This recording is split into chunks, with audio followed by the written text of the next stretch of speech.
አሐዱ አምላክ አሜን። አቤቱ ቸር እግዚአብሔር አምላካችን ሆይ በዚህ ዕለት በዚህ ሰዓት በዚህ ስፍራ በቸርነትህ ስለሰበሰብከን ለዚህ ከፍርና ቀጠር ስላደረስከን ከሁሉ አስቀድሞ ቅዱስ ስምህን እናመሰግናለን። ቸር እግዚአብሔር አምላካችን ሁለት ወይም ሦስት ሆናችሁ በስሜ ከተሰበሰባችሁበት እኔም ከዚያ በመካከላችሁ እገኛለሁ ብለሃልና ቃልህን እንድታጸናለን በመካከላችን እንድትገኝልን ልናውቀው የሚገባንን የሚጠቅመንን እንድታስተምር አእምሯችን ይሸከመው ሊመረምረውን ሊረዳው ሊጠቀምበት የሚችል እንድትገልጽልን ቅዱስ መንፈስህን እንድታሳድርብን ሀገራችን ኢትዮጵያን ኦርቶዶክሳዊ ተዋሕዶ ቤተክርስቲያናችንን ክርስቲያን ሕዝብህን በቸርነትህ እንድትባርክልን እንለምንሃለን እንማልድሃለን። ክብር ምስጋና ለአንተ ለቸር አባትህ ለመንፈስ ቅዱስ እንዲሁም ዛሬም ዘወትርም ለዘላለሙ አሜን። አባታችን ሆይ በሰማይ የምትኖር ስምህ ይቀደስ፣ መንግሥትህ ትምጣ፣ ፈቃድህ በሰማይ እንደሆነች እንዲሁም በምድር ትሁን። የዕለት ምግባችንን ስጠን፣ በደላችንን ይቅር በለን እኛም የበደሉንን ይቅር እንደምንል።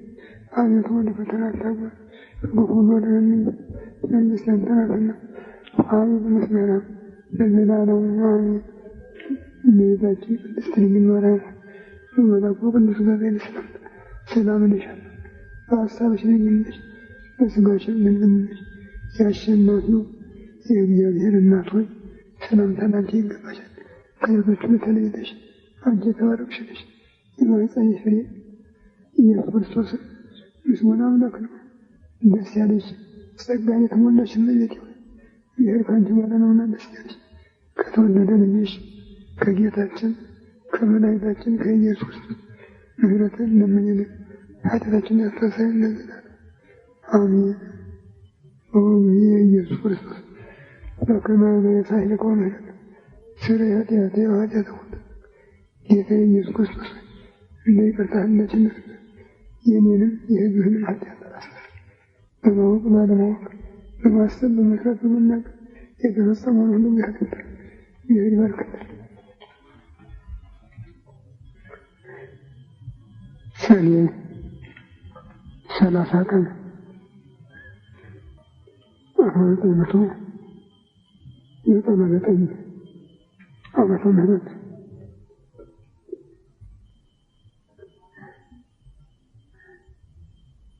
ይህ ዕለት ለዓለም ታላቅ ዕለት ነው። እግዚአብሔር ለሰው ልጆች ያሰበውን ተስፋ የሚፈጸምበት ጊዜው ሲደርስ ብርሃኑን ግልጥ አድርጎ ለሰው ልጆች ምስራች የሰበከበት ቀን ነው። እንደ ጎህ ማለት ነው።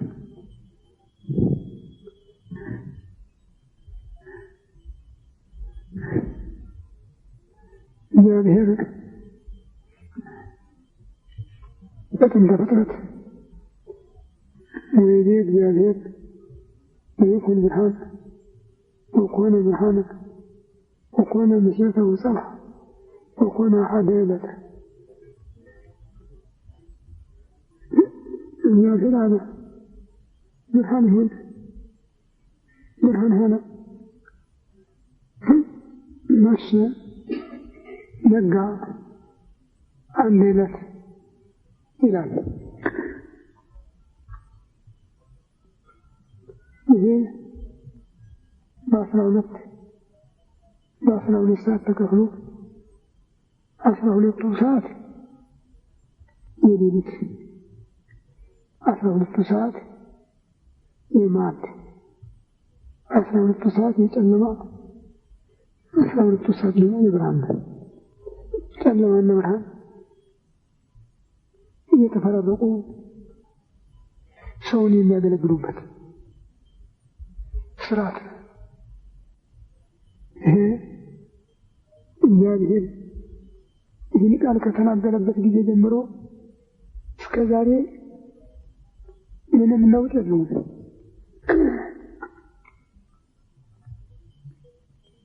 ስርዓቱን ጠብቆ እየተንቀሳቀሰ ነው።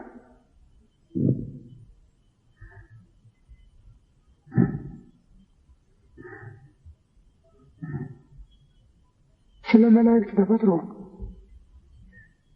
በሚነገረው ክፍል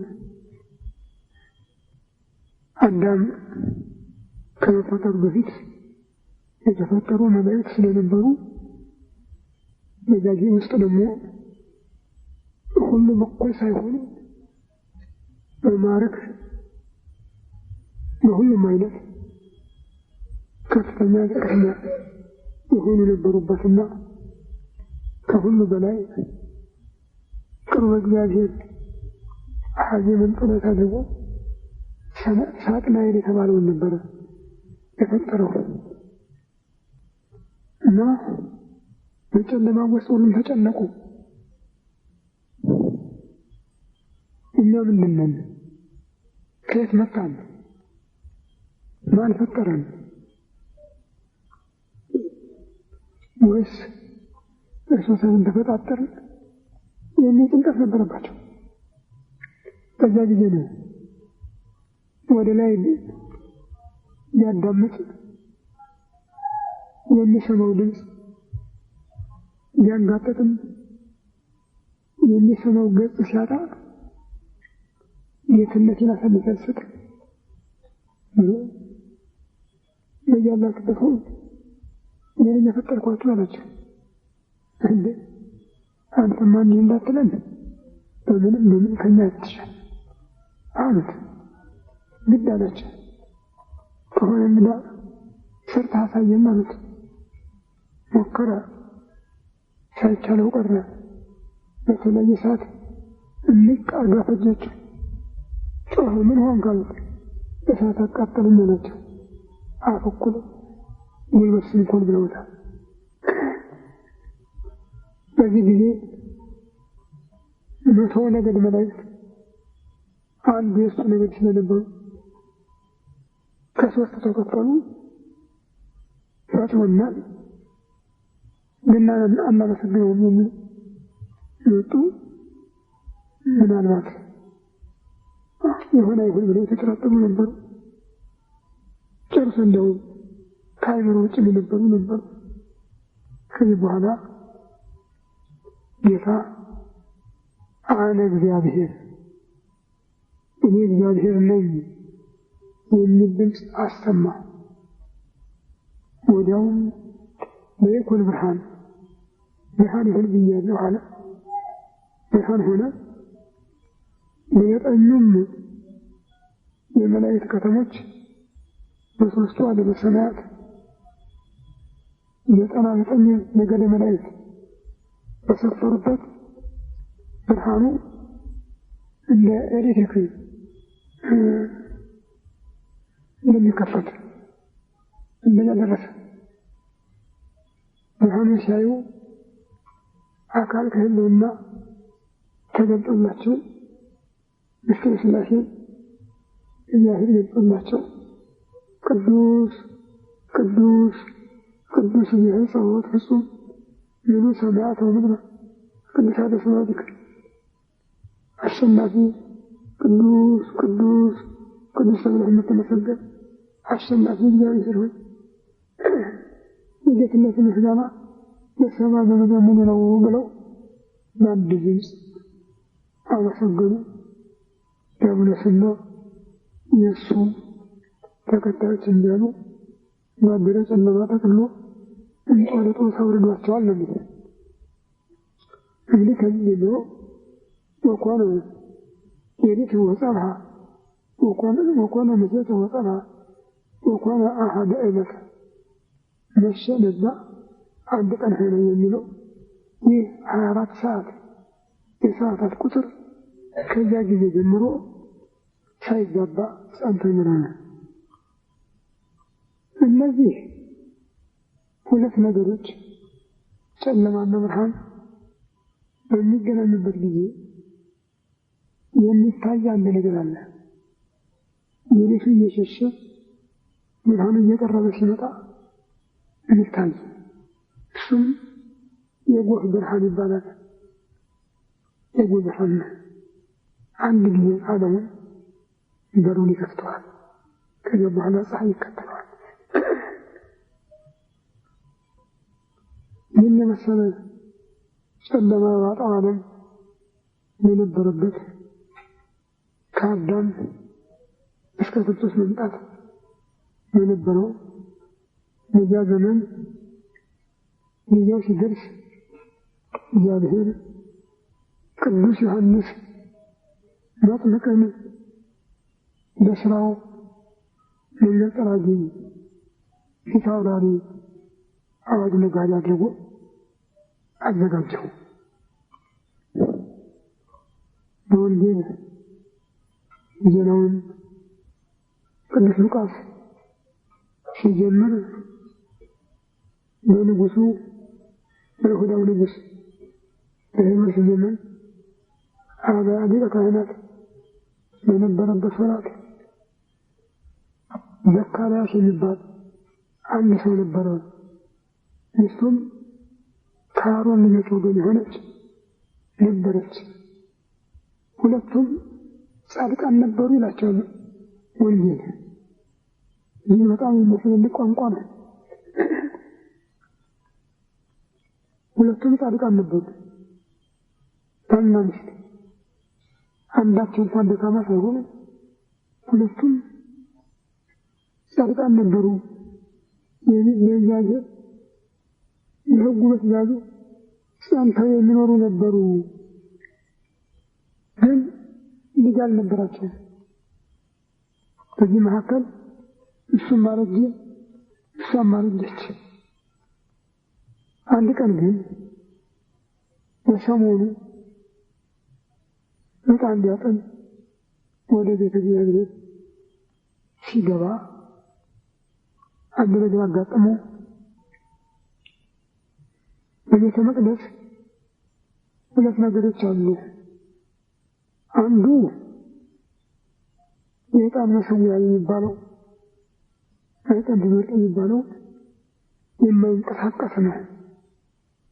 ባለበት ሆኖ ፍሙ መጥቶ ዕጣኑ ተዘጋጅቶ ካህኑ እየመረጠ የጠጥ ሲያደርግ እያደረገ ተዘከረ አብርሃምሃ ይስሐቅሃ ወያዕቆብሃ አብርቲከ ዘመሃልከ ለሬስክ። አገልጋዮችን አብርሃምን፣ ይስሐቅን፣ ያዕቆብን አስብ፣ በራስህ የማልክላቸውን ወስለ ኃጢአተ ሕዝብከ የሕዝብን ኃጢአት አስተስር እያለ ያንን ዕጣን ያጨሳል። ከዚህ በኋላ የዚያን ስራ ሲጨርስ ለጊዜዎች የሚመር ማኅተም አለው። ያንን ይዞ እየዞረ ሕዝቡን እያጠነ ይህንን ቃል እየተናገረ ለእግዚአብሔር አደራ ይሰጣቸዋል። ካህኑ ዘካርያስ እንደገባ በዚህ ስርዓት ለመፈጸም ነበረ። እንደገባ ግን ያልተለመደ ነገር አጋጠመው። የዕጣን መሰዊያ በስተቀኝ መልአክ ቆሞ ነበረ። ዘካርያስ ደስ ይበልህ፣ ጸሎትህ፣ ምጽዋትህ በእግዚአብሔር ፊት ተሰምቷል። ሚስትህ ኤልሳቤጥ ወንድ ልጅ ትወልድልሃለች፣ ደስታ ይሆንልሃል። ብዙዎች በመውለዱ ደስ ይላቸዋል፣ ብዙዎችን ወደ እግዚአብሔር ይመልሳቸዋል። የሚያሰክር የማያሰክር መጠጥም አይጠጣም። እርሱ መንፈስ ቅዱስ የሞላበት የኤልያስ ኃይል ጸንቶ የሚኖር ነው። እሱ በእግዚአብሔር ፊት ታላቅ ነው። በፊቱ በመንፈስ ቅዱስ የኤልያስ ኃይል ይሄዳል አለው። ዘካርያስ አሁንም ከበደ ይህ ነገር። እሱ አርጅቷል። ይህ ሁኔታ ቀድሞም ለአብርሃም አጋጥሞት ነበር። እሱ አርጅቷል፣ እሷም አርጅታለች። መውለድ ሁለቱም ያሉበትን የሙቀት መጠን የሚጠብቅ ነው። በተለይ ሴቶች ከተወሰነ ጊዜ በኋላ ሁሉም ነገር ይቀራል እና መቀበል አይችሉም። ወንዶች እንኳን ተቀባይ ሴቶችን ካገኙ ሊወልዱ ይችላሉ። ይህማ እንዴት ይሆናል? እኔ አልብቻለሁ እንደምታየው ሚስቴም ዘመኑ አልፏል። ይህ ነገር እንዴት ሊሆን ይችላል አለው። ስማ አለው መልአኩ፣ እኔ ለእግዚአብሔር ፊት የምቆመው መልአክ ገብርኤል ነኝ ነው ያለው። ገብርኤል ነኝ ከዚያ ተልኬ የነገርኩህን ነግሬሃለሁ። እስኪሆን ድረስ በመቀበል ፈንታ ስለተከራከርከኝ ይህ ደርሶ እስክታይ ድረስ ዲዳ ሁነ ነው። በቃ ወዲያውኑ ዲዳ ሆነ። ብዙ ዘገየ ከመልአኩ ጋር ሲከራከሩ። በዚህ ግን በውጭ ዙሪያውን ከበው ያዳመጡ ነበር። ድሮ ከቦታ ወደ ቦታ ሲንቀሳቀስ የአሮን ልብስ የሚባለው የሊቀ ካህናቱ ልብስ ወገቡ ላይ፣ ጉልበቱ ላይ፣ እዚህ አገዳው ላይ የወርቅ መርገጫ ያለው ስለሆነ ሲንቀሳቀስ ሸዋ ሸዋ ሸዋ ሲል ይሰማል። በዚህ ነበር የሚጠብቁት። አሁን ወጣ አሁን ገባ እያሉ በዚያ ጊዜ ግን ይሄ የለም። እንግዲህ አንድ ነገር አግኝቶታል እንጂ ይደበዛል እያሉ ሲሉ ወጣ። መውጣቱን ግን እንደ ድሮ ሊያነጋግራቸው አልቻለም። በእጁ ያመለከታቸው በዓይኑ ይጠቅሳቸው ጀመረ እና ወደ ቤት ገባ። ሰሞኑን ጨርሶ ወደ ቤት ገባ። እኛ ያለው ግን የማይቀር ነውና እንደ ሂደት የመዋይል ሰሞኑን ጨርሶ ወደ ቤት ከገባ በኋላ ከሁለት ቀን በኋላ ሚስቱ ኤልሳቤጥ ጸነሰች። የሀዳ የሌላትን ወንድ ልጅ አገኘች። መስከረም 26 ቀን ዛሬ 30 ቀን 9 ቀን ሆኖ ያ ልጅ ተወለደ። 9 ወር ሙሉ ዘካርያስ አይናገር አይጋገር፣ በእጁ በመጥቀስ በዓይኑ በመመልከት አንዳንድ ጊዜ በጽሑፍ ነበረ ሀሳቡን የሚገልጽ። ያን ዕለት እግዚአብሔር ትልቅ ደስታ ነበር። ወንድ ልጅ ወልዷል። አሁን ባሮጌቶች ቤት ስም ማውጣት ግድ ነው እና ሁሉም ማንን በለው እያሉ እርስ በርስ ነበር። እናቱ ግን ዮሐንስ ነው ስሙ ስትል የሚሰማት አላገኘችም። እንዲህ ያለ ስም በዘመዶችሽ መካከል የለም እና አይሆንም ብለው እንግዲህ ቢሆንም አይሆንም ቻለም አልቻለም አባቱን ጠይቀው ነው ጠየቁት። ወረቀትና ብር ለመነ። ዮሐ ብሎ እንደጻፈ እነስ የሚለውን አንደበት ተፈቶ ተናገረው እና ከዚህ በኋላ ይትባረክ እግዚአብሔር አምላከ እስራኤል የሚለውን በሉቃስ ወንጌል ምዕራፍ 1 ከቁጥር 5 ጀምሮ ያለውን የዝር ነገር ተናግሮ እግዚአብሔርን አመሰገነ። ስለ ልጁም የመጨረሻ ዝርዝሩን ተናገረ ይላል እና ቅዱስ ሉቃስ በዚህ መልኩ በምዕራፍ 1 ከቁጥር 5 እስከ መጨረሻው የቅዱስ ዮሐንስን ዜና ሕይወት መዝግቦታል። የቅዱስ ዮሐንስ ዜና ሕይወት ግን ለዚህ ብቻ አልተወሰነም። ይህ እንግዲህ ለጌታ መንፈቅ ሲቀር ነው የሆነ እና በሰኔ 30 ዮሐንስ ተወለደ። ሐምሌ፣ ነሐሴ፣ መስከረም፣ ጥቅምት፣ ህዳር፣ ታኅሳስ 29 ጌታ ተወለደ። ስለዚህ ቅዱስ ዮሐንስ ጌታን በጽንስም በልደትም የማስተማር ስራ መጀመርም መንፈቅ ይቀድመዋል። መንገድ ጠራጊ ነውና እሱን እንደተናገረው አንተ አላዋዲ የሰብክ በገዳም እኔ በምድረ በዳ የሚጮህ የቃጭል ድምፅ ነኝ፣ የደወል ድምፅ ነኝ። ሕዝብ ሁሉ ራሱን እንዲያስተካክል ጎድጓዳው እንዲሞላ አባጣ ጎባጣው እንዲስተካከል እግዚአብሔር ሥጋ የለበሰ ሁሉ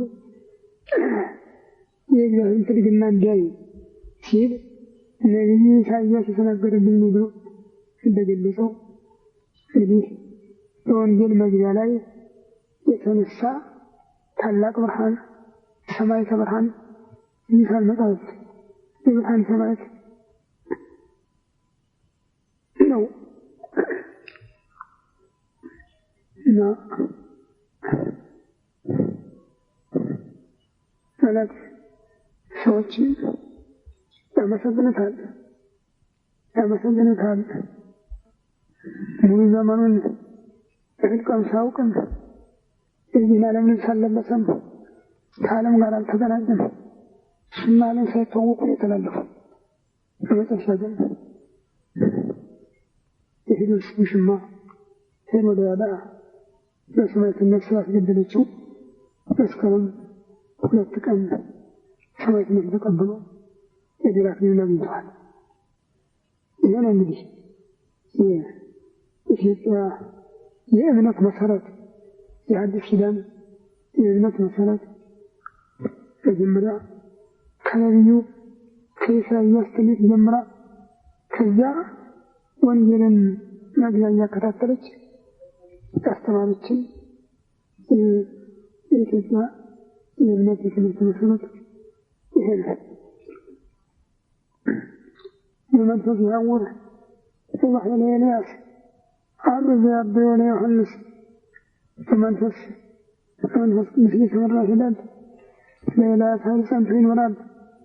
ዮሐንስ መጥምቅና የሚበልጠው የለም ብሎ ቅዱስ ያሬድም እና እሱን የሚያህል ነቢይ የለም። ጌታም የተንሳ እንትን ዳንስ ያበዮ ለዮሐንስ መጥምቅ ሴቶች ከወለዱት ሁሉ ዮሐንስ መጥምቅ የሚበልጥ የለም ብሎ መስክሮለታል። በመንግሥተ ሰማያትስ ለእኔሱ ያበዮ በመንግሥተ ሰማይ ግን ታናሽ ይበልጠዋል ይላል። የዕድሜ ታናሽ መንግሥተ ሰማያት በማውጣት በመግባት መንግሥተ ሰማያትን በማደል በመስጠት በመንሳት በዚህ ስልጣን ክርስቶስ ይበልጠዋል። ከዚህ በቀር ግን ከሰው ልጆች ሴቶች ከወለዱት ያለ ሴቶች ከወለዱት ዮሐንስ መጥምቅን የሚመስል የሚተካከል የለም።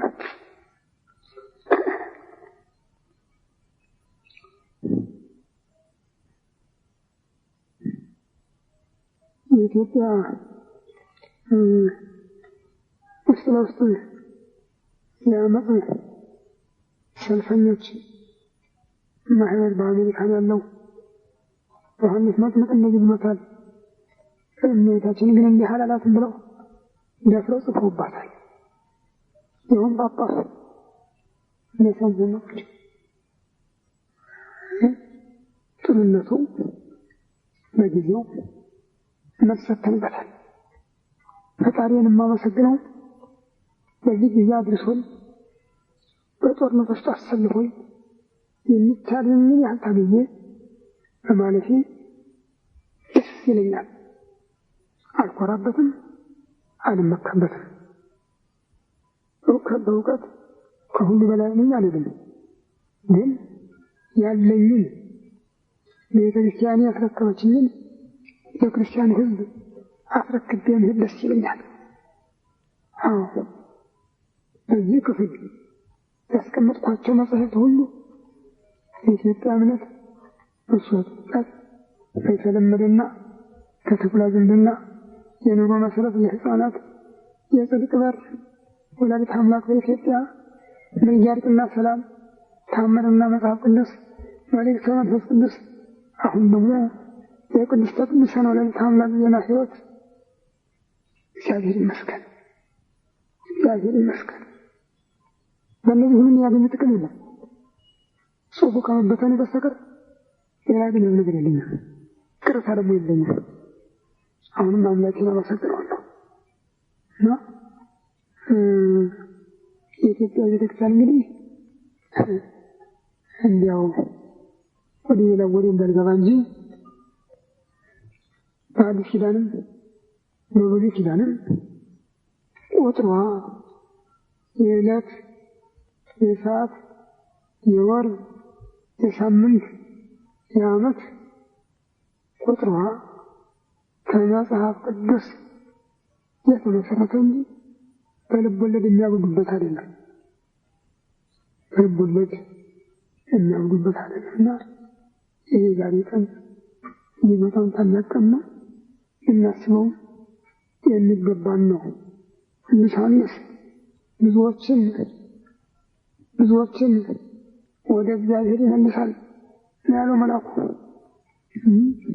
የከሃዲዎችን ሀሳብ ወደ ጻድቃን እውቀት ይመልሳል፣ የልጆችን እውቀት ወደ አበው ይመልሳል። ለዚህ የተፈጠረ ነው ያለው። ወይስራ ሕዝብ ለድሉ ለእግዚአብሔር የሚሆነውን ሕዝብ የሚያዘጋጅ ነው ያለው። በትምህርቱ እስከዛሬ ተወዳዳሪ የለውም። ትምህርቱን ስርዓቱን የሚያስለውጥ የለም። ሁሉም እንከተላለን ይሉታል፣ አንድም የሚከተለው የለም። መነኮሳት እሱን ተከተልን ብለው ነው ሁሉንም የሚሞክሩት። ነገር ግን አንድም ነገር የለም እሱን ይመስሉበት። እሱ እኮ ስለ እግዚአብሔር ሲናገር ማንንም ሳይፈራ ሳያፍር ንጉሥ፣ ንግሥት፣ ተራ ሕዝብ፣ መሳፍንት፣ መኳንንት ሳይል እኮ ነው እዚያ ቆሞ ያስተማረ። እናንተ ነው ያላቸው። እናንተ የእስራኤል ሰዎች የአብርሃም ልጆች ነን በማለት የምናመልጥ አይመስላችሁ። እናንተ ሞኞች፣ ከእነዚህ ከድንጋዮችም አላቸው እግዚአብሔር ለአብርሃም ልጆች አድርጎ ማስነሳት ይቻለዋል ያለ። ከድንጋዮች አዎ ሆነ። አሕዛብ ገቡበት በቦታው፣ እስራኤል ወጥተው ቀሩ። እንዲህ ብለው ይመክራቸው ያስተምራቸው እንዲህ ብለው ወጥተው ቀሩ። በአሁኑ ጊዜ ያለው የኢትዮጵያ አመፀኛ ትውልድ ከጸጋ ሁሉ እየተራቆተ ነው። ወደ ጥፋት እየሄደ ነው። አስተማሪ የለውም፣ መሪ የለውም፣ አይምሮ የለውም። በየቤተ ክርስቲያኑ ብቻ መንጠልጠል ግን ያውቃል። አሁን ዛሬ እንግዲህ ያማ